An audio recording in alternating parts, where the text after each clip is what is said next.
Bismillahirrahmanirrahim. Assalamualaikum warahmatullahi wabarakatuh. Nama saya Omar Bakri, NIM 19073070, jurusan Pendidikan Teknik Otomotif. Baiklah, di sini saya akan menjelaskan materi administrasi dan supervisi pendidikan tentang yang pertama pengertian administrasi peserta didik, yang kedua proses administrasi peserta didik, ketiga instrumen administrasi peserta didik, manual dan elektronik, dan peran guru dalam administrasi peserta didik. Yang pertama, pengertian administrasi peserta didik. Administrasi merupakan suatu proses yang dilakukan oleh suatu personil kelompok dalam suatu organisasi untuk mencapai tujuan organisasi tersebut. Sedangkan peserta didik atau murid atau siswa di dalam KBBI berarti orang atau anak yang sedang berguru atau belajar bersekolah. Jadi, dapat disimpulkan secara ringkas bahwa administrasi peserta didik adalah suatu proses yang dilakukan oleh suatu personil kelompok dalam upaya mengelola peserta didik atau siswa untuk mencapai tujuan pendidikan. Selanjutnya, mengenai pengertian dan konsep administrasi peserta didik. Ada beberapa pendapat ahli tentang pengertian peserta didik atau siswa, antara lainnya menurut Bapak Sudjipto dan kawan-kawan tahun 1991 atau 1992, yaitu tentang administrasi peserta didik adalah proses pengurusan serta layanan dalam hal-hal yang berkaitan dengan murid di suatu sekolah, mulai dari perencanaan, penerimaan murid baru, pembinaan selama murid berada di sekolah, sampai dengan murid menamatkan pendidikannya. Yang kedua, menurut Suharsimi adalah administrasi siswa sendiri dapat didefinisikan sebagai pencatatan siswa mulai dari proses penerimaan hingga siswa tersebut lulus dari sekolah yang disebabkan karena tamat atau sebab lain. Yang ketiga, menurut Asnawir, administrasi kesiswaan merupakan bagian dari kegiatan administrasi yang dilaksanakan di sekolah berupa usaha kerjasama yang dilakukan oleh para pendidik agar terlaksananya proses belajar mengajar yang relevan, efektif, dan efisien guna tercapainya tujuan pendidikan yang diharapkan. Dari berbagai pendapat di atas, maka dapat disimpulkan bahwa administrasi peserta didik adalah suatu proses atau kegiatan yang dilakukan terhadap siswa mulai dari perencanaan, penerimaan peserta didik sampai peserta didik menamatkan pendidikannya guna mencapai tujuan pendidikan secara efektif dan efisien. Yang kedua, proses administrasi peserta didik. Kegiatan yang dilaksanakan dalam rangka administrasi peserta didik dibagi menjadi 3 tahapan, yaitu kegiatan administrasi pada awal tahun pelajaran, administrasi selama tahun pelajaran, dan administrasi akhir tahun pelajaran. Yang pertama ada kegiatan awal tahun pelajaran. Kegiatan awal tahun pelajaran yang dilaksanakan setiap sekolah adalah melaksanakan penerimaan murid baru. Penerimaan murid baru adalah proses seleksi dan pencatatan murid yang memasuki sekolah tertentu setelah memenuhi persyaratan yang ditentukan oleh sekolah itu. Kegiatan-kegiatan dalam penerimaan murid baru ada beberapa kegiatan yang harus dilakukan, yaitunya yang pertama penetapan daya tampung. Penetapan daya tampung dimaksud untuk mengetahui banyak murid yang akan diterima sesuai dengan kemampuan sekolah.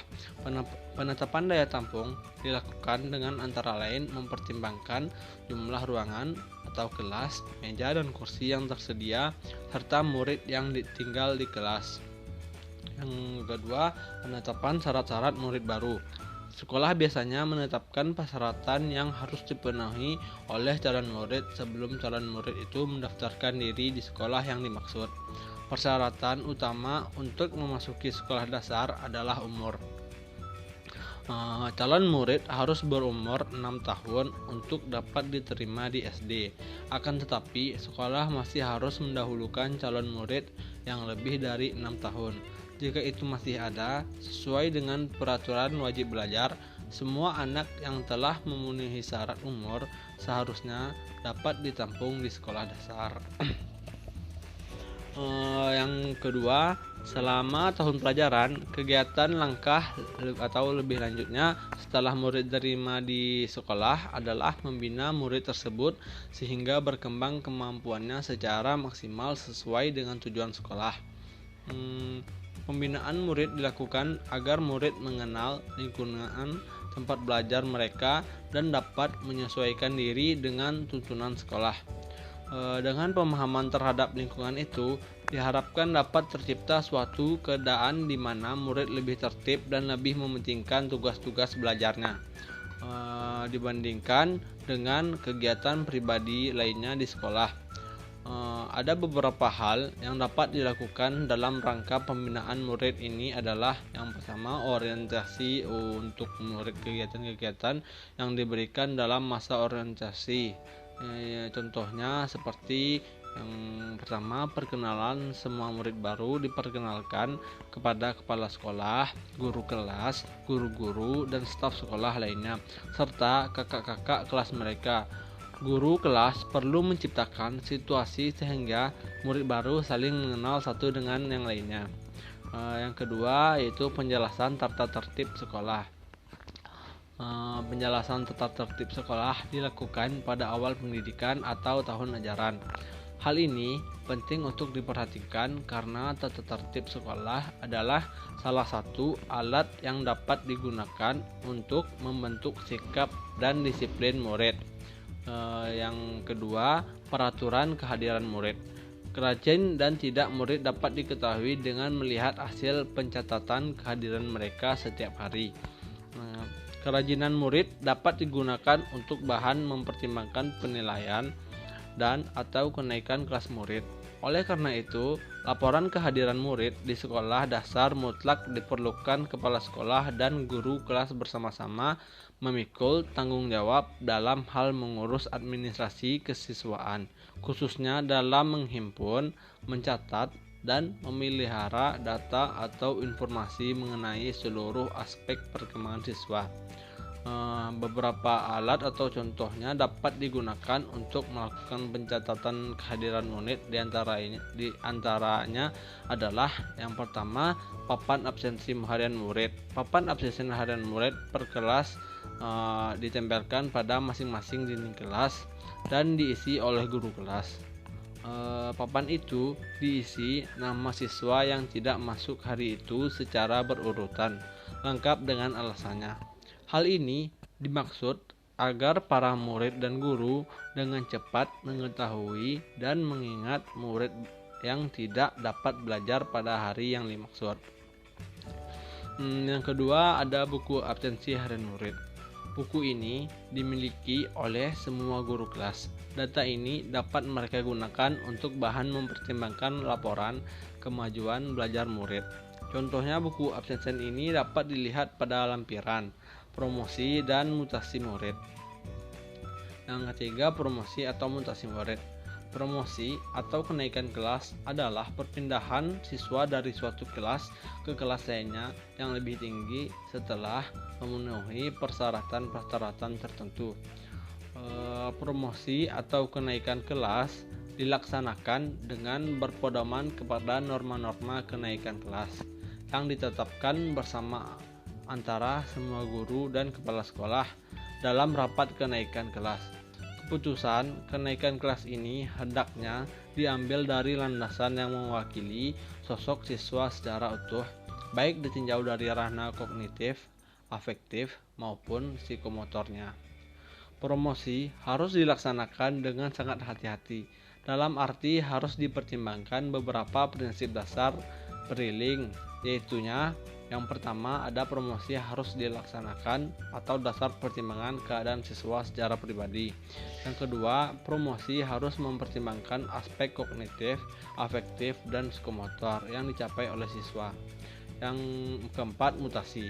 Mutasi merupakan perpindahan siswa dari satu sekolah ke sekolah lainnya karena alasan-alasan tertentu. Mutasi adalah hak setiap siswa, oleh karena itu sekolah harus dapat memberi kesempatan kepada siswanya yang akan menggunakan haknya untuk mutasi. Mutasi harus dilakukan melalui prosedur tertentu dan dicatat oleh kedua sekolah asal dan sekolah tujuan. Yang kelima, tata tertib sekolah. Tata tertib sekolah merupakan salah satu alat yang dapat digunakan oleh kepala sekolah untuk melatih siswa agar dapat mempraktekkan disiplin di sekolah. Disiplin sekolah dapat diberikan antara lain melalui ganjaran dan hukuman. Ganjaran adalah sesuatu yang bersifat menyenangkan atau yang disebut diterima siswa karena berprestasi, berusaha dengan baik atau bertingkah laku yang dapat dijadikan contoh bagi yang lain. Sedangkan hukuman adalah suatu yang tidak menyenangkan yang harus diterima atau dikerjakan siswa karena mereka bertingkah laku yang tidak pada tempatnya. Kalau ganjaran diberikan untuk membuat siswa melakukan hal yang positif, maka hukuman diberikan dengan maksud agar siswa tidak ingin berbuat lagi hal-hal yang negatif.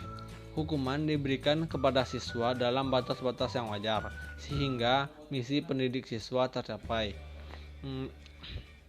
Yang keenam, ganjaran dan hukuman. Ganjaran adalah imbalan yang menyenangkan yang diterima murid karena prestasinya tersebut dalam berusaha untuk mengerjakan sesuatu. Sehingga hukuman adalah imbalan yang tidak menyenangkan yang harus diterima murid akibat tingkah laku mereka dinilai sekolah tidak pada tempatnya. Yang ketiga, akhir tahun pelajaran. Adapun kegiatan pada akhir tahun adalah pelaksanaan ujian nasional dan ujian akhir semester.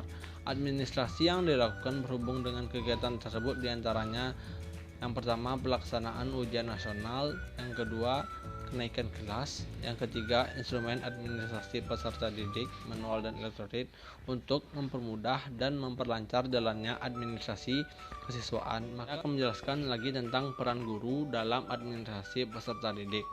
Di antaranya peran guru dalam pengelolaan murid adalah yang pertama, guru dapat dilibatkan dalam penerimaan murid baru dengan menunjuk mereka sebagai panitia penerimaan yang dapat melaksanakan tugas-tugas teknis, mulai dari pencatatan, penerimaan, sampai dengan pelaporan pelaksanaan tugas. Yang kedua, peranan yang besar dalam masa orientasi dipegang oleh guru kelas 1 di samping kepala sekolah. Tugas guru adalah membuat murid dapat lebih cepat beradaptasi dengan lingkungan sekolah. Peranan guru dalam hal ini sangat penting karena kekeliruan dalam orientasi dapat. Yang ketiga, untuk pengaturan kehadiran murid di kelas, guru pun mempunyai andil yang besar. Keempat, guru harus mampu menciptakan suasana yang mendorong timbulnya motivasi murid untuk senantiasa berprestasi tinggi. Yang kelima, guru juga harus berperanan besar dalam menciptakan disiplin sekolah atau kelas yang baik, karena di sekolah merupakan masa pembentukan disiplin yang sangat menentukan untuk masa selanjutnya. Baiklah, hanya sekian yang dapat saya sampaikan. Maaf bila banyak kesalahan. Assalamualaikum warahmatullahi wabarakatuh.